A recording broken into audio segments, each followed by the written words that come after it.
So మరి ఇప్పుడున్న రేవంత్ రెడ్డి పాలన ఎట్లా అనిపిస్తుంది? మాకైతే నచ్చలే, నాకు నచ్చలే. మెయిన్ పాయింట్ ఏమన్నా కానీ 6 గ్యారెంటీలు 10 గ్యారెంటీ అంటే ఏ గ్యారెంటీ ఇవ్వలే. సన్న బియ్యం అంటాం, దొడ్డు బియ్యం ఇస్తున్నాడు. ఏం చేస్తాం మనం?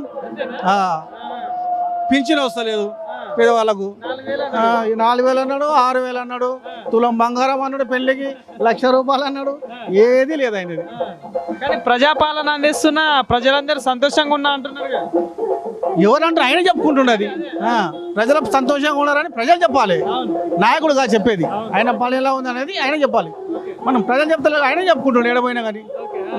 మొన్న ఆడ తరిమి కొట్టరు కదా, ఏడ మన గుడిసెలు పికనీకి పోతాడా అట్లాంటి అట్లాంటి పాలన నడుస్తుంది అనేది.